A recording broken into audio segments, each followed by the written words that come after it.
Welcome back, everyone, as we continue the path to Pearl Harbor. This is episode 4 from Extra History. If you haven't seen the first 3 episodes of my reaction, there's a link that'll take you back to episodes 1 and 2, which were in one video. That you can check that out and get all caught up. I've also put the link in the description for the original content if you want to check it out without my commentary, as well as all of their other fantastic history content. Here we go. Honolulu, Hawaii, April 12th, 1941. Tadashi Morimura, the new vice consul at Japan's Consulate General in Honolulu, is unusually daring for a civil servant.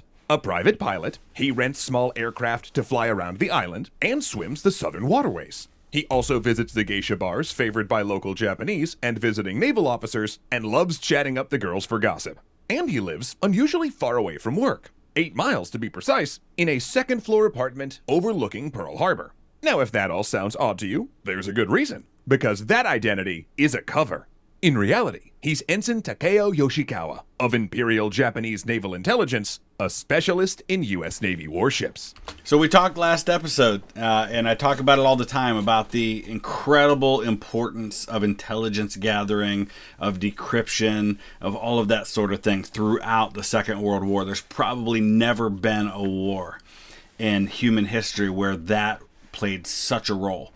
And we see this perfect example of that. And you see this kind of portrayed a little bit if you've ever seen the movie Tora, Tora, Tora, which is fantastic, by the way. Definitely worth checking out, which shows the build-up to and the events that unfolded on December 7th, 1941. And this gives you a little bit of a background into some of the justification that is used for the internment of Japanese Americans. I am not in any way justifying it. I'm just trying to help us understand the mindset that was involved in making that decision when you have things like this happening. And listen, let's be honest, there's a racial component to this as well. And there was a fear that this kind of stuff was going to continue throughout the war. And so they're trying to round up anybody that they think might do something similar to what this guy did. His job is to provide descriptions of the harbor and monitor which vessels are in port. And he reports this information back to Tokyo via diplomatic cables. Cables that, he has no way of knowing, are being read by the American military. The countdown has started.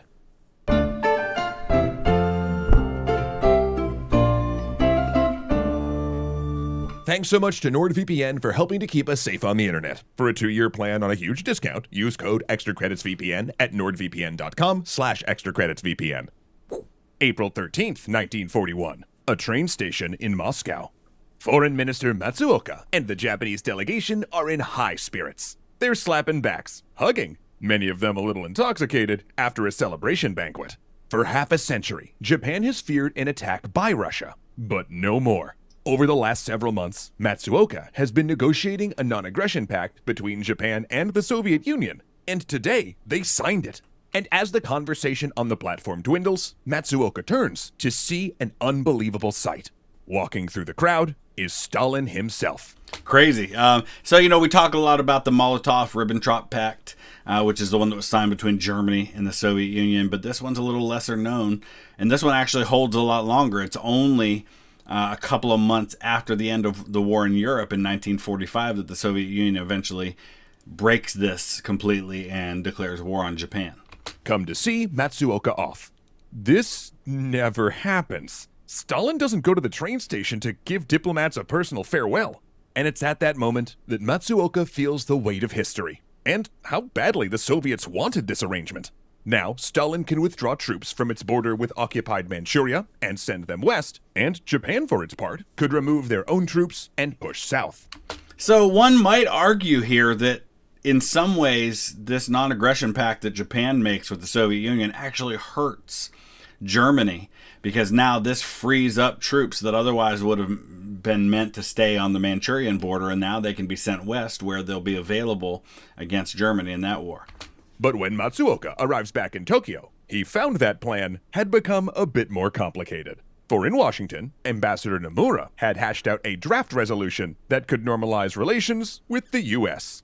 if Japan would agree to withdraw troops from China, merge its Chinese puppet state government with Chiang's nationalist government, and pledge to recognize Chinese independence, the United States was prepared to recognize Manchuria as a Japanese possession, normalize trade, and end racially discriminatory immigration laws.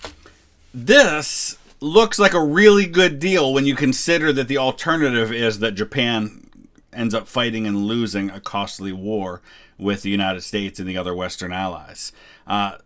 Seems like a good idea, but again, if you're militaristic and you're all about expansion and taking resources and that becomes who you are, it's very difficult to say, now we're going to step back from that, we're going to withdraw troops from lands that we've conquered, we're going to not worry about expanding further. The militarists are not going to go for this. And Prime Minister Konoye was considering it. After all, he wanted out of the Chinese quagmire. And while it might come off as a betrayal of the Japanese soldiers who died in China, it could prevent thousands more from dying in a Pacific-wide conflict. Matsuoka was livid. He insisted that the draft be shown to their German allies and said that the time to attack British Singapore had come. After all, he'd spent over a year forging diplomatic agreements with Germany and the Soviets to keep the pressure off Japan. And what, now they were just gonna give in? Matsuoka started to go rogue.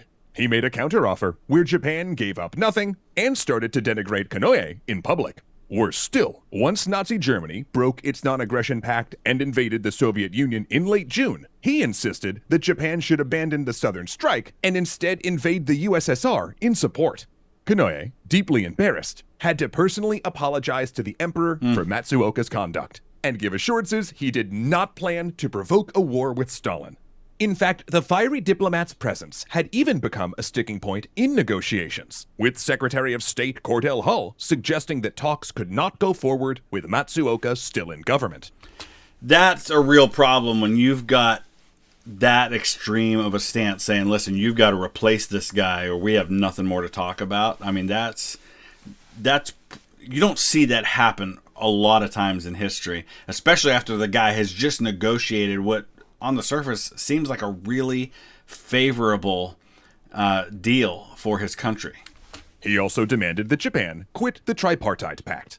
And when Matsuoka started to act without consulting the cabinet, Konoye decided it was time for him to go. So his ministers dissolved the cabinet and reformed it without him. In Washington, Roosevelt and Hull were overjoyed. With Matsuoka out, perhaps this signaled a cooling off of military aggression. Their hope was misplaced. 4 days later, under the threat of military action, Japan had reached an agreement to occupy the southern portion of French Indochina, moving into air bases that would allow them to bomb British Malaya, Singapore, and the Philippines. So much of the Pacific War, not only at this point, but throughout the entire war, because of all these islands and because of the range that's available, at least at the start of the war for these bombers and these fighters, and the range of your Navy, for that matter, is all about island hopping. It's all about getting access, right? Every move that is made is with the next 3 or 4 moves in mind. It's a chess game, right? You know, in chess, you're not just thinking about that move. You're thinking about what's the enemy going to do when I make this move, and then what's my response going to be. And you have to think several moves ahead. The whole Pacific War is all about that. To air bases that would allow them to bomb British Malaya, Singapore, and the Philippines. A hard response was needed, and Roosevelt delivered.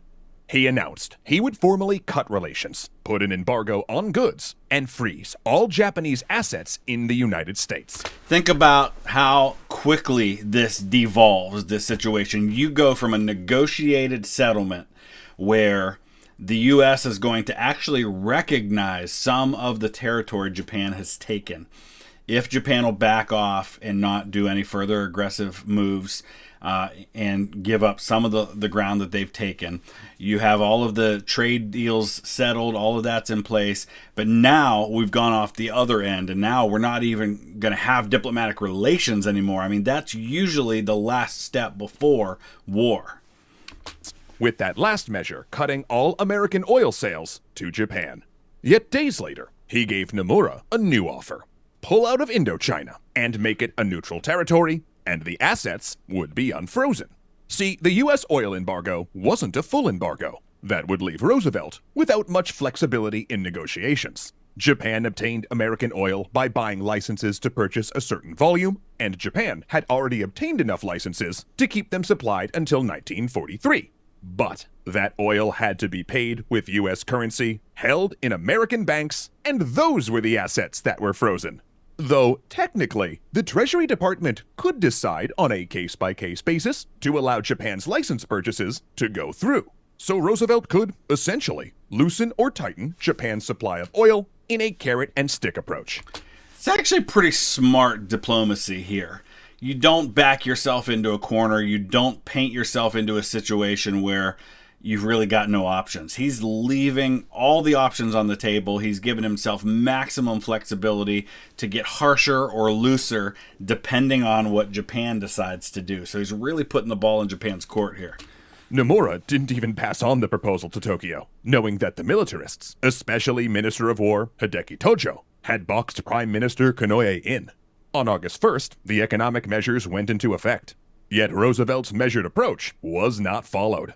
As he took a 2-week diplomatic visit to meet Churchill, the Treasury went hardline and denied all Japanese oil purchases. And you have to keep in mind, too, this is August. By August, Japan is already hard at work on the plan for the bombing of Pearl Harbor, right? So it's not like this all went south and then Japan just kind of on a whim decided to bomb Pearl Harbor. They've been working on this the whole time as kind of the last resort if all of this doesn't play out. Then, given the popularity of this tough stance among friendly nations, Roosevelt retroactively endorsed it. What he didn't endorse, however, was coming to those nations' defense. All summer, British and Dutch diplomats had tried to get Roosevelt to commit, even informally, to fight together should Japan attack in Southeast Asia. American diplomats instead ducked, saying negotiations with Japan were ongoing and the time was not right. In truth, Roosevelt was unsure that the isolationist American public would support him going to war, even if Japan attacked. Would American parents, he wondered, accept their sons dying just to hold on to the Philippines or preserve British control of Singapore? At the time, probably not. But Roosevelt's attempt at deterring war again did the opposite. Now Japan was on the clock, with over 90% of its oil obtained from the U.S. If war was coming, every day they waited to strike south, they would have less fuel to operate with. Under wartime consumption patterns, they predicted they could only keep their ships moving and planes flying for a year. So, their options now were to either pull out of China, which the army wouldn't accept, or strike south. And so you can see they're in an impossible situation that they themselves have put themselves into. But sometimes, think about it, this happens in life, right? We sometimes find ourselves with two choices and they're both terrible. And we're left with those two terrible choices because of many choices that we've made leading up to that. And so it on the surface seems like, man, I had no choice. Both choices were bad, so I chose the one that was better for me. But the reality is, well, you made a lot of choices in the last couple of years that put you in that position. So on one hand, you could look at this and say, boy, Japan was between a rock and a hard place. What choice did they have? Well, they had a lot of choices in the last year or two before this that they could have taken. Yet, American negotiators dawdled. They were in no hurry, each day seeming as if their hand in a potential war grew stronger. Over the next several months, Prime Minister Konoye tried desperately to find a middle ground, including brokering a face-to-face meeting with Roosevelt in Alaska. Meanwhile, the planning for the strike south with an optional attack on Pearl Harbor advanced. The plan had gained formal approval as a contingency should negotiations fail, but militarists increasingly found that Emperor Hirohito did in fact favor a diplomatic solution. And if you're a militarist and you feel your only option is to strike first, then you're going to paint this as much as possible as, well, we have no other choice. We have to do this. We do that in life too. When we feel like our way is the only way, we're going to sell that however we can, and we're going to make it look like any other option is just doomed to fail.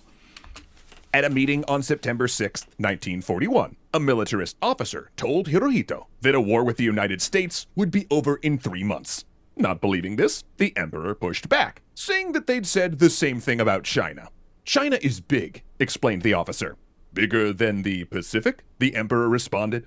And he finished the meeting by reading a poem his grandfather, Emperor Meiji, had written on the eve of the Russo-Japanese War. A poem about how the sea linked all nations and should be at peace. But he did give his assent to war if diplomacy failed. And as the weeks dragged on without progress, and the Alaska summit looked doubtful, pressures began to mount.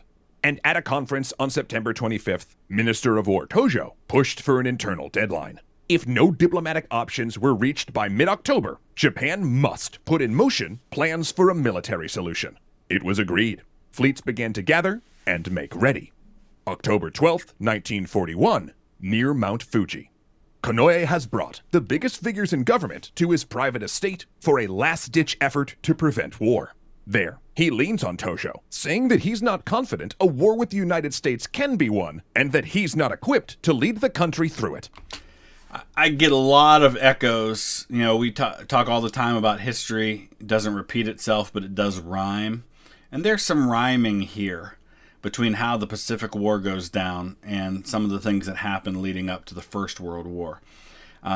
You've got the civilian government, the diplomats trying to come up with a diplomatic solution, and their biggest enemy in coming up with a diplomatic solution being their own military, who sees this as one of those things where we have to do this, we have no choice, it's us or them kind of thing. And one of the main reasons why World War I happens is because diplomacy fails in light of the military leaders saying, well, we have to get there before they get there, so we've got to make the first move, and that means that diplomacy can't continue. Oh, man. He threatens to resign. He also enlists allies from the Navy who privately oppose the war and think that defeat is likely, but who are also not brave enough to make their anti-war views known amongst their colleagues. The best he can get from them in the moment is to say that setting a deadline was a mistake and that they'd asked for imperial approval of the strike too early. Tojo will not budge. The sticking point is what it's always been. The army refuses to pull troops out of China. Not only does Tojo see doing this as betraying the dead, but much of the army's political power is wrapped up in the war. After many contentious hours, the meeting breaks up. And 4 days later, Konoe resigns from his post, and the emperor appoints his successor, Hideki Tojo, who tells Admiral Yamamoto to begin preparing his strike force for war. Oh, boy. Yeah, knowing what happens, obviously, there's a lot of sense of dread involved in this, but this is good. Good stuff, again, in how they're telling the story. They do such a great job with this. You hear me say that all the time. So let me know your thoughts. Use the comment section below, and we will be back tomorrow with something not extra history while we wait for part 5 to come out this weekend. Thanks for watching.